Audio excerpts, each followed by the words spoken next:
I don't know what is the name of this temple. Loko balon sa nga name na temple kalisod kay mga temple na pangalan. But then, yes, nice kaayo siya. So kaninga temple, so look at the temple. So mani alang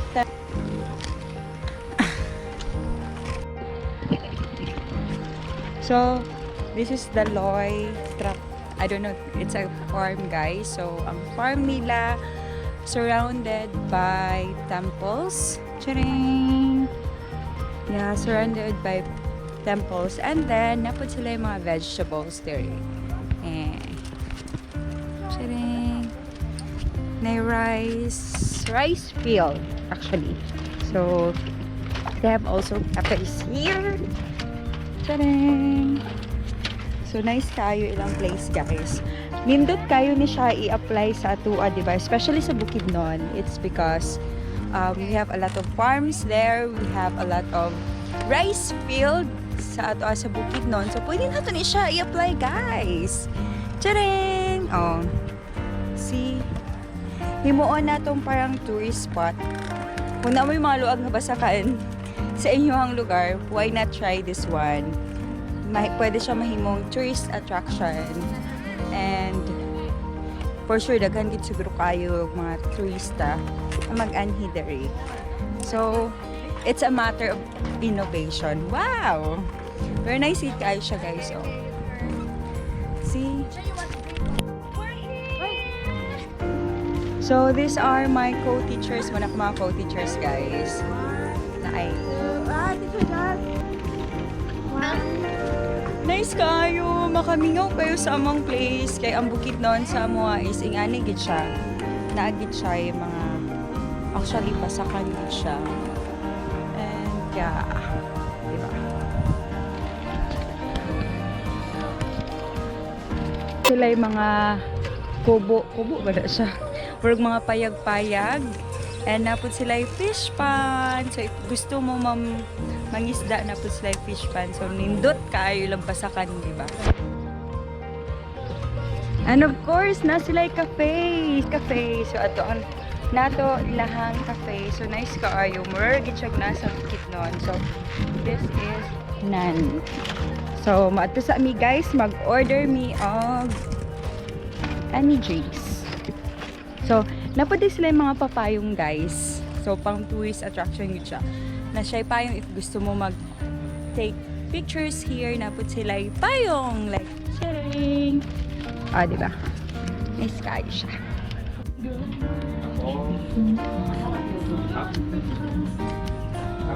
So, chining. So, nani sa cafe. This is Nan province. This is Nan. So, if you want to order, makatina ka dire. It's cafe. So these are the prices. Take a picture of that. Ayan. The wood. So I want ano meron sa kanila ate? What is that? Chakyaw. White? Delicious? White malt? Nice kayo guys. Subuan natin ito sa nasa Basakan, pwede ta maghimo o cafe, bahay kubo, or any. So, it's more fun in Thailand kapag. So, if you want to go here, look at ilahang bahay kubo, guys.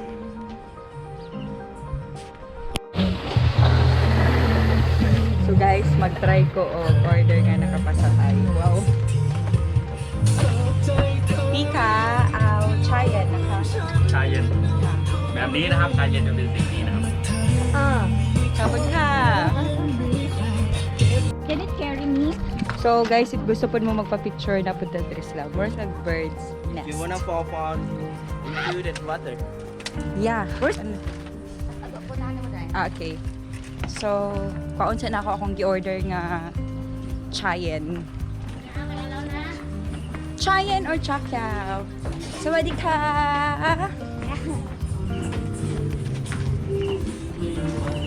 Ayan na. Kukunin ko na yung na-order ko. Alay na ka.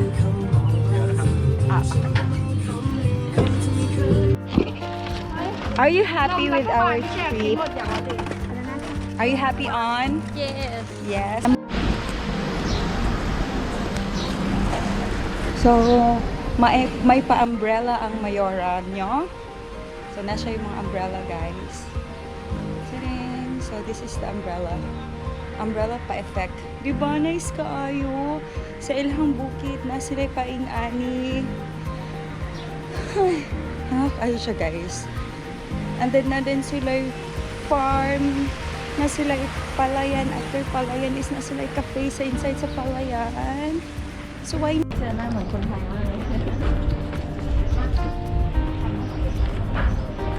So, another place nila there is sa Nan is that one is the textile. Another tourist spot there is sa Nan is ilang cloth textile. So, there's a factory here nga gapaligya of mga cloth. And dyan sa ilang likod ani is rice field, guys. So, So guys, mo na yung ipalaban ni mama sa ako ganina. Ito yung siya ipalabas sa niya ang ending ani ipapansyo pa ko ani. Maligid akong kinabuhi. So nice kayo siya. Okay. Laba by Mera Ventureano. Pang hi-hi ni siya.